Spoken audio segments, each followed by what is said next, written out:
Imagine Seoul shiny skyscrapers reaching for the sky, a city that never sleeps, bustling with energy and innovation. The streets are filled with people, cars, and the hum of modern life, showing how advanced and dynamic South Korea has become. But look closer, and you'll see beautiful old palaces, like Gyeongbokgung and Changdeokgung, standing as proud reminders of the past. These palaces whisper stories of a long and rich history, filled with tales of kings, queens, and ancient traditions. This mix of old and new is what South Korea is all about. A seamless blend of tradition and modernity. Temples that are hundreds of years old stand near exciting K-pop concerts, creating a unique cultural landscape. Here, groups like BTS and Blackpink make fans go wild, their music echoing through the streets and hearts of millions. South Korea's story is amazing, a tapestry woven with threads of ancient kingdoms, cultural festivals, and modern achievements. It is a story made up of ancient kingdoms, each contributing to the rich cultural heritage we see today. There were times when other countries ruled them, and a terrible war that left deep scars. But South Korea made a comeback that surprised the world, rising from the ashes to become a global powerhouse.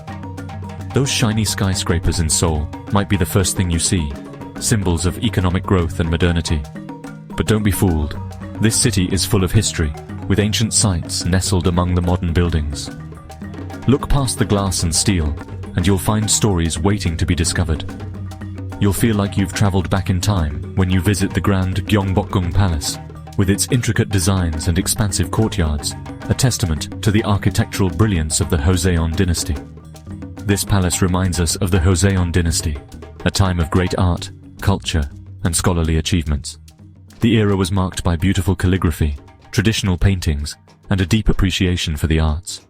And hidden among the tall buildings, you might stumble upon a traditional Korean house, a hanok, or a peaceful Buddhist temple, where the smell of incense carries prayers that have been whispered for centuries. These places offer a serene escape from the hustle and bustle of city life, connecting the present with the past. But South Korea isn't just about remembering the past. It's about looking forward to the future with innovation and creativity. It's a country where students use cutting-edge technology in classrooms, and tech startups are born every day. Walk down the busy streets of Gangnam, and you'll feel the K-pop excitement, the heartbeat of modern Korean culture. Fans cheer, dance, and sing along to their favorite K-pop hits, creating an electric atmosphere. Big screens show music videos with catchy songs and awesome dance moves, captivating audiences of all ages. This is the South Korea that everyone is talking about, a country that has captured the world's imagination. It's a leader in technology, fashion, and pop culture, setting trends that influence the globe. From innovative tech gadgets to cutting-edge fashion, South Korea is at the forefront of modern trends. South Korea's journey shows how strong its people are, overcoming adversity to build a prosperous nation. After the devastation of war and years of poverty, the resilience and determination of the Korean people shone through.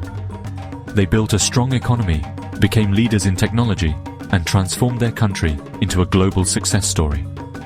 And through the Korean wave, or Hallyu, they made their culture famous worldwide, sharing their music, dramas, and traditions with the world. Get ready, because we're going to explore the amazing story of South Korea, a journey from its ancient beginnings to its modern successes. From the ancient artifacts that tell tales of old to the modern-day marvels that showcase its progress, South Korea's story is one of resilience, innovation, and cultural pride. Our story starts long before the bright lights of Seoul, in a time of fighting kingdoms and legendary heroes. This was an era where the fate of the Korean peninsula was decided by the strength of armies and the wisdom of leaders. This is the time of the three kingdoms, Goguryeo, Baekje, and Silla, each wanting to rule the Korean peninsula. These kingdoms were not just political entities, but also cultural powerhouses, each contributing uniquely to the rich tapestry of Korean history. Imagine big battles, clever teamwork, and the slow rise of the Silla kingdom. The landscape was dotted with fortresses and battlegrounds, where strategies were crafted and alliances were tested. Silla, with its smart teamwork and strong army, won in the end, uniting the peninsula in the 7th century.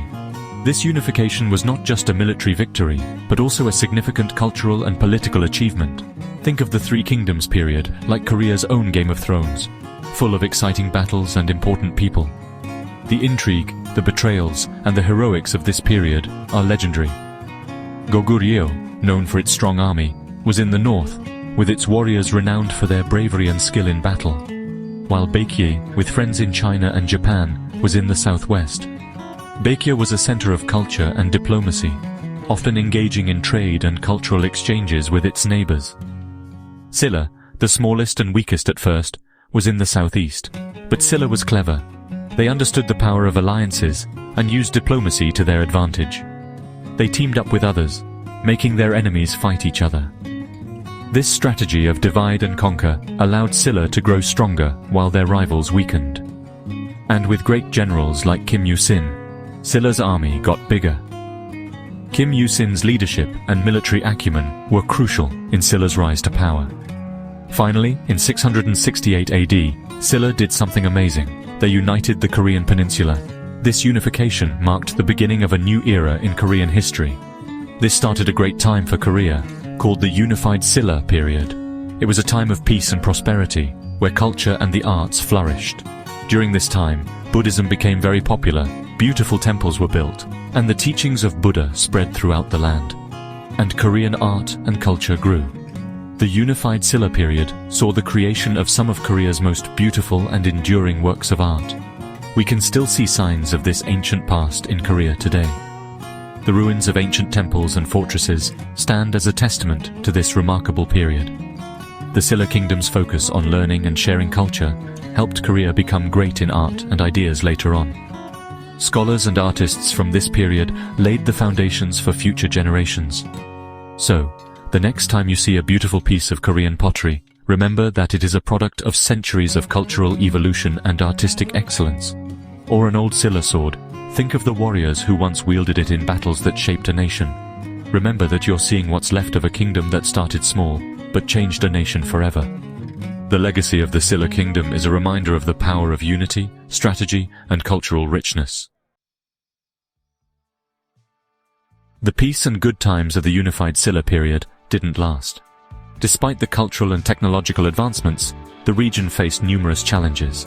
Over time, Korea faced invasions and fighting within its own borders. These conflicts weakened the kingdom and made it vulnerable to external threats. Moving forward to the 1900s, Korea got caught between powerful countries. The geopolitical landscape was shifting, and Korea found itself at the center of a struggle for dominance among China, Russia, and Japan. Japanese rule, from 1910 to 1945, was a very bad time in Korean history. The Japanese imposed strict control over the Korean people, stripping them of their rights and freedoms.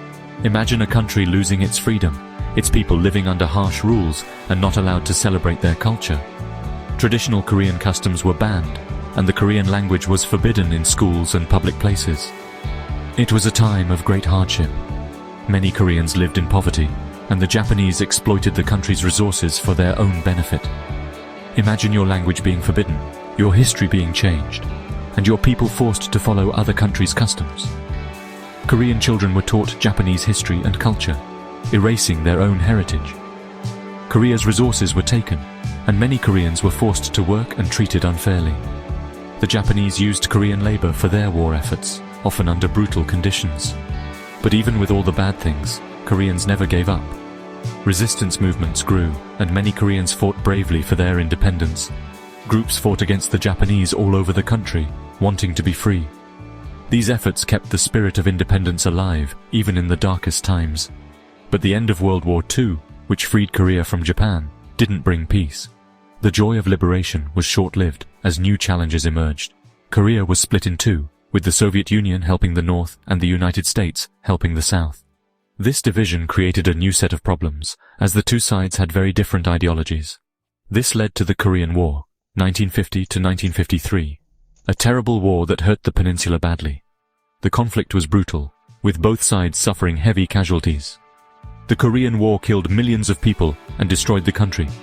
Cities like Seoul were left in ruins, and countless families were displaced. Families were separated, cities were destroyed, and the hope of one Korea seemed impossible. The war left deep scars that are still felt today.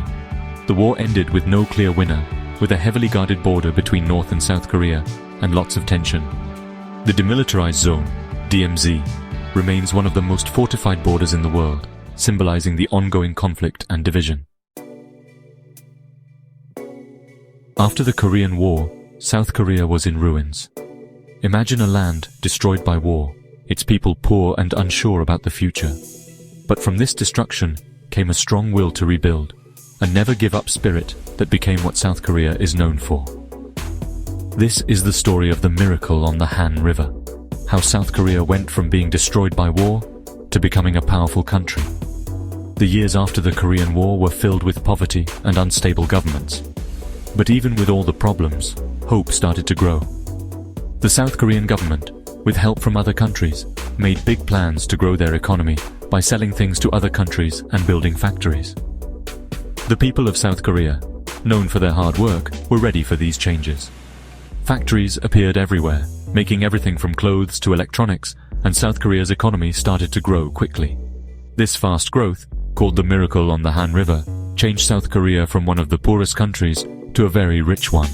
Think of it like building with Legos. Piece by piece, industry by industry, South Korea built a strong economy. This amazing change happened because the people of South Korea worked very hard to rebuild their country and make a better future for everyone after them.